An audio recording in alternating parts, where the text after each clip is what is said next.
Alright, so I do want to preface something before I actually get into this. I did not have time to actually beat this game for the review.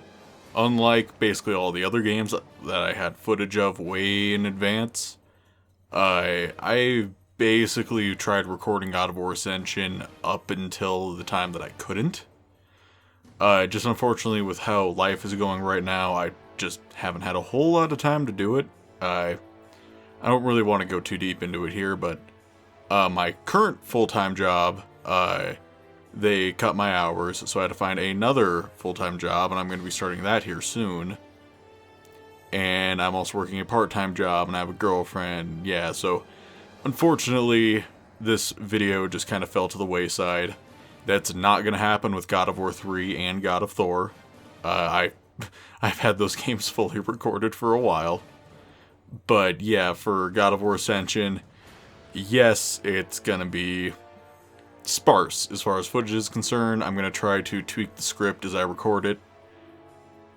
And I do want to say, just as a fair warning, I'm pretty negative in this review. So if it seems a little different than normal, yeah, because, well, unlike the other games, I actually have a lot to say about Ascension that's not positive. Anyway, so with all the prefacing out of the way, let's just get right into it. God of War 3 left a really big impression on me back when I first played it. Seeing as it was my first real exposure to non-Nintendo games, and my first experience with the 7th gen gaming at the time, it kind of blew me away. Obviously it left a big impression on me, seeing as hack and slash action games are still up there with some of my favorites. But if you know anything about the God of War series, you will know that 3 left on something of a cliffhanger, and then it was a few years before the next game. Sometime in 2012, I think, I was still getting Game Informer magazines, and actually reading them. And in a specific issue, something caught my eye. God of War Ascension. A new entry in the series that I was now super into. I couldn't have been more excited. Even seeing as the game was a prequel couldn't quite quell my excitement. Then in 2013, the game was released and I was... well, that's kind of hard to express. But that's for a little bit later on. For now, let's get into it. This week here on That Game Review Show, I'm your host, James, and we will be taking a look at an interesting God of War entry, God of War Ascension.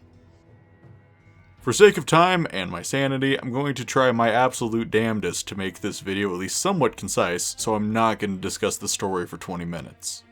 Something interesting this game does starting off, and a deviation from the other games, it doesn't talk much about Kratos or his future as the God of War, or even his past as a Spartan. Gaia, who is actually alive right now, so that does make sense as far as continuity goes, good work on that, tells us about the Primordials, the beings who reigned before the Titans.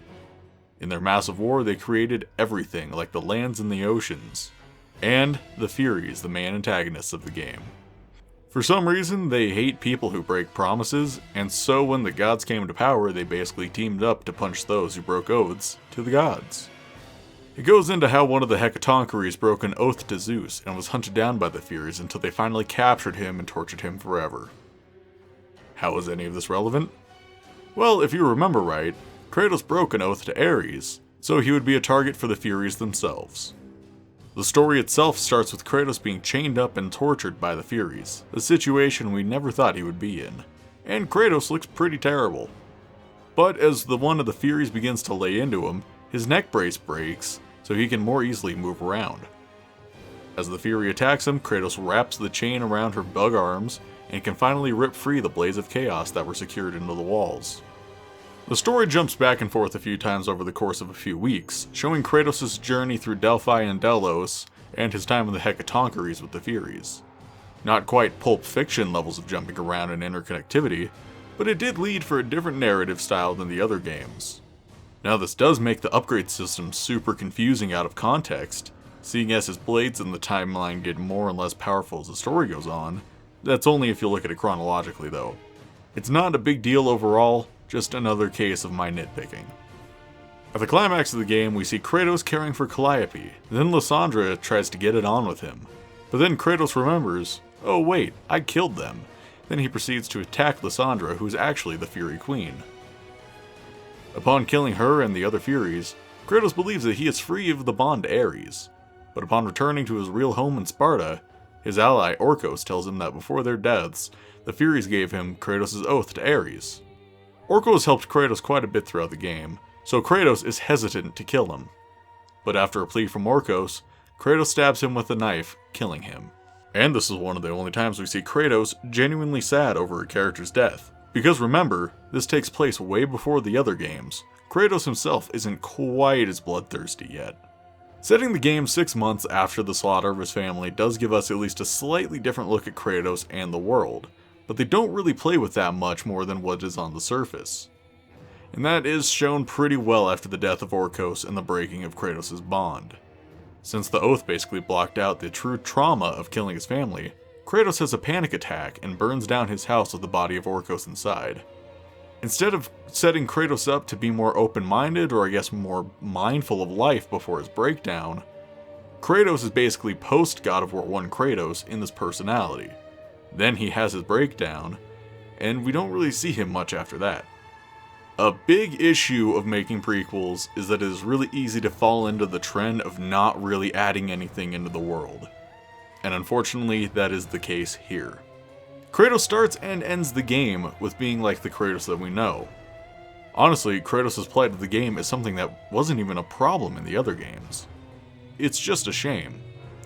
It is an issue that Chains of Olympus and even my beloved Ghost of Sparta had, and it's way too easy to fall into without retconning anything. The only thing worth mentioning that had been added was that Ares tried to mate with the Fury Alecto to give birth to the Marked Warrior to mold him to destroy Olympus. But since Orcos was a disappointment, Ares took a different path, which would eventually lead to his death, naturally, but in the end it did lead to the downfall of Olympus. So that's the story. I did ignore most of it, and honestly, you didn't miss a whole lot. If I'm being honest, the story in this game is pretty meh overall. Definitely weak compared to the other games, which is saying a lot because the series overall really has the depth of a puddle.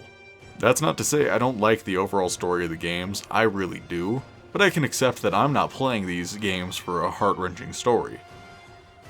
Frankly, with the standard of the series, depth doesn't work out super well. And yes, I am also talking about God of Thor. But now, let's talk about gameplay. Kratos is equipped with the Blades of Chaos once again, and unlike most games, that's all Kratos has. Okay, that's not technically true. Around the world you can find, quote, world weapons scattered about. They differ from true secondary weapons because they have a very limited use and moveset, and once they run out or are discarded, they are gone forever. And really, they suck. Their overall use is just supplemental and I think is just to add to the multiplayer combat, so the campaign suffers for it. Speaking of the main campaign suffering, I want to talk about the Blades of Chaos. Yes, they share the triangle moveset from Ghost of Sparta and God of War 3. I've already discussed my dislike of that, and I'm not going to get into that again. As I mentioned, there is a multiplayer mode, which is enjoyable well enough, but with how the core series is designed, the concept of a power trip like the one Kratos gives you isn't quite as useful. Especially as it would be way too overpowered and just not balance out well. One of the ways they have balanced out the combat is with blocking. While blocking is still largely instantaneous, the only exceptions really being when you're in the middle of a combo or already in a stun animation from being hit. The main issue is that they have changed the parry system. In every other God of War game, even God of Thor, if you press block right before an enemy attacks you, you parry their attack and do a counterattack in turn. Sure, sometimes this is hidden behind an upgrade or a relic, but it's still a largely true statement. With God of War Ascension, however, you need to hold the block button and then press X like an L1 combo. While not a big deal, this does change the overall combat. Like I said, I think it is to balance out the multiplayer and they just implemented it into the single player, maybe to make sure you're familiar with it, but it just makes parrying cumbersome for such a high action game. So this next complaint is down to a strange design choice overall, not so much because of the multiplayer. Like in the other games, there's a rage meter that can be filled up to give Kratos a small boost of power, except in Ascension, doesn't. It fills up way faster in this game, and once it's full, you can do a special attack and spend the entire meter. But the main purpose of the meter is to give Kratos his full moveset. This is a huge negative against the game. Kratos in the other games gets a good long combo right out of the gate, but in this game that is blocked off unless you have a full rage meter. With how quickly some of the enemy encounters can be over, you are essentially limited to a short moveset for the majority of the game. I do want to add here as well with the rage meter. If you finish off the combo with the triangle attack, the plume attack, depending on what power you have equipped, it will actually have a different effect. Like if you have the Fire of Ares equipped, it'll like explode. The Soul of Hades power, it'll like make arms pop out of the ground. So yes, there is some slight advantage to having a full rage meter, but the main benefit and issue balancing out with it is the fact it limits your moveset. And then there's the different powers Kratos gets access to with the blades. Out the gate, Kratos has no elemental power in him. But as the game goes on, he gains fire, ice, lightning, and soul powers from these magic urn things attributed to Ares, Poseidon, Zeus, and Hades respectively. The Fire of Ares is what is implied to be in the blades for the next, well, forever. The moveset has the same finishers and somewhat the same visual effects as they do in the other games. Story-wise, it does make sense too. Kratos got the power innately when he first got the blades, but when he tried to leave Ares' service, it would make sense that the power would have been revoked, only to be found later. Now the question why these godly powers are just left lying around for anyone to stumble across is anyone's guess. Maybe it's the same person leaving Gorgon Eyes and Phoenix Feathers lying around in every game for Kratos to collect. But what about the other powers? Well, they kinda suck. The overall moveset for all of them is identical, with slight different finishers with slam attacks with various effects. But the core gameplay remains the same throughout. And the worst part is, you not only have to level up the blades themselves, but each and every power individually, making it very tedious to level everything up, with no real advantages to doing so. I mean, you could probably go the entire game without leveling any of the powers. And no, I'm not going to attempt that, that's way too much effort for a game I'm not the biggest fan of. I didn't mention this in the script, but the advantage to leveling up the powers, I don't believe they actually level up the damage that the powers do, because that's attributed to the blades themselves, which have their own different upgrade tree. If you upgrade them, it allows you to have different combos, like the L1 square, L1 triangle combos, it has those. It unlocks the rage attacks and the magics. So basically, it doesn't make sense to use the other magics if you already have the Fire of Ares, which you get immediately, and it comes with the rage attack and the magic unlocked. One thing added into this game that is actually really cool is the grapple mechanic. You can throw one of your blades into an enemy and then swing them around like a toy or use it as a long-range grab attack. And it actually explains the progression of how the blades function in God of Thor. But that is probably the main highlight added into this game. Graphically, the game looks good. Obviously, there's some things that don't look great, like how the chains connect to Kratos' arms in the beginning, and something I noticed a lot on most of the playthrough is that textures for the environments and everything seem super low quality, which makes the game overall look cheap. The design of the Blades of Chaos is great, even between every power level. But something that bugs me is that the power inside of them, along the cracks there, it's always red. This is to keep it in line with how they look leveled up in the original game, and I think is supposed to signify the power of the Fires of Ares, which is fine. But a nice detail I would have added if I were them is changing the color of the power to blue, yellow, or purple, depending on what power is currently equipped. It would add some nice visual diversity and provide a quick and easy way of showing what you have equipped leading into the next battle. I'm not saying that second part is super necessary, just that it is a nice touch to show that they care. One thing I want to talk about, and this goes for God of War 3 as well, is that the colors are so bland.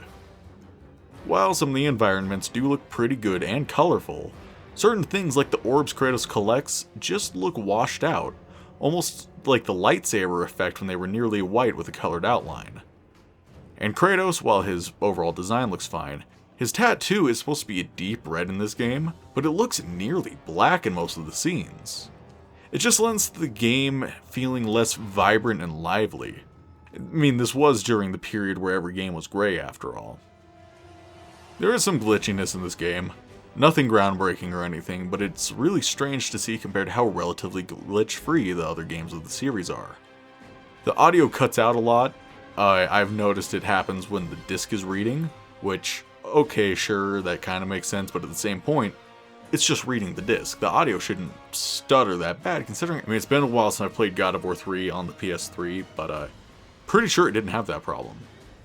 There are sound cues that come way too late, like when Kratos jumps off of these grapple points. They happen like 2 seconds later than they should. On the snakes leading up to Delphi, you can see the particle effects from the blades come out of thin air randomly while you're attacking. There is also a specific instance in Delos, where in the stance to activate the Ouroboros amulet, one of the blades of chaos actually disappears, only to be seen floating randomly in the air. Actually, I made a video about this a long time ago on my personal channel. I have long since privated the video, because wow is it cringe. But it's something I noticed even back then. Alright, see there's Kratos, there's the Blade of Chaos in his hand. Shabang! It's right there, and then it's back. That was just a real quick update. Thought you guys would like to see that because I thought that was pretty weird. Alright, later guys. It leads to a very unpolished feel, and honestly, it almost feels like this game was made by a smaller studio working with Sony Santa Monica. Similar to Ready at Dawn making the PSP titles, but at least those were pretty solid games. And I think that's the main issue I have with this game. It feels cheap. For the first God of War game released in a few years, what we got was a half-baked prequel that changes almost nothing about the games overall. Even the small bit about Ares wanting to rule Olympus through Kratos, it is such a negligible factlet, even if it's interesting. It doesn't feel like Sony Santa Monica really put their heart into this title. And in retrospect, it does make me enjoy God of Thor just a little bit more because you can tell that they actually enjoyed what they were making. So I put a note in the script, 2 tutorials. Yeah, I mean, I didn't flesh out this part of the script. Yeah, there's 2 tutorials in this game. Basically, the tutorial in the very beginning, where you're in the Hecatoncheires and you're fighting against the other Fury, I don't remember the name. Yeah, okay, so that's a tutorial. Then when you get to the island of Delos, there's basically another tutorial. It shows you the basic enemy, it shows you the bigger variant of the enemy, which are the satyrs, and it actually, it introduces the world weapons to you, like the sword and the spears. So I don't know what happened with this, what, wires got crossed. I think maybe they had intended for Delos to have been earlier in the game, or maybe even like the first thing that you did. But it's really interesting to see the fact that there's just another fucking tutorial. Now that does come to an advantage, because I believe that the island of Delos was the demo? Okay, so I can understand that. They would want to explain things for the demo. But that's a vertical slice. They could have put that in anywhere, change it around, do whatever they needed to do. But in the full finished product, it should not feel like I am being retaught the game. So I have mentioned the multiplayer quite a few times. Basically, you are a freed prisoner of the Hecatoncheires, chosen by the gods to fight with other prisoners, somehow to the death. You can ally yourself with Ares, Zeus, Poseidon, or Hades, and you get certain buffs for doing so. You can equip different weapons and armors and all that jazz.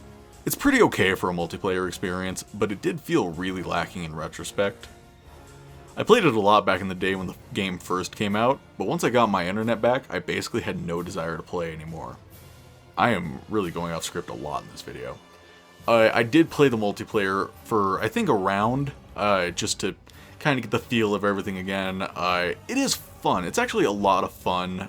It can feel very unbalanced. You can get to, especially when you're playing against like a free-for-all deathmatch or whatever it's called. It does sometimes feel unfair. Like you can get double teamed by people. You can double team someone else. There's no real, I guess, etiquette. I don't necessarily know how that compares to other games. I suppose Terrell would definitely have a better perspective as far as that goes when it comes to, like, multiplayer shooters. But it did feel a little unbalanced and unfair. But at the same time, it was still fun. Respawns are pretty quick. There's, like, collectibles that you can pick up, like the world weapons, like I'd mentioned, or certain relics. Actually, a couple of them are, I guess, rehashes from God of War 3, like the Hermes boots. And you do get weapons. Your L1 combos are restricted. They're based on a cooldown period like a MOBA. And there's also orb chests, just kind of around the arena. If you pick one up, you can either get extra points to put you higher up on the leaderboard, or I think it's a white chest. If you break the white chest, you can actually get like an item or a piece of an item to upgrade your weapons in your main hub. Because I remember having to find, I think it was the Barbarian Hammer. I don't necessarily remember. But yes, that is something you can do, and that does add a nice balance. Like, do you want to go for the collectibles, or do you want to fight? Because fighting gives you more points, whereas you can die in a fight and essentially lose points. Whereas if you get the points from, like, the chests, it's pretty for sure. God of War Ascension was a disappointing follow-up to one of the best PS3 games, and the worst addition to the amazing God of War series. This isn't to say that Ascension is a bad game. It's a fine game. If I had to give it a score, I would give it maybe like a 6.5 out of 10. A little below average, but still a fine game and fully playable. I don't like giving scores out to games because it feels a little arbitrary. But yeah, slightly below average feels like a good way of describing my thoughts about the game. Definitely play it if you want to. It is a fine game, and it's more God of War, which is already great. But be warned, if you're looking for something as satisfying as God of War 3, you will be disappointed. So that was God of War Ascension. At this point, I am really regretting committing to getting every God of War video out by March, but I am on the final stretch. With everything going on in life, it gets very tiring to only talk about God of War, but I am almost there, and God of War 3 will be coming next. Finally. I've only been talking about it nonstop in the last videos I did. Next week should be Terrell's week, so come join us back here then.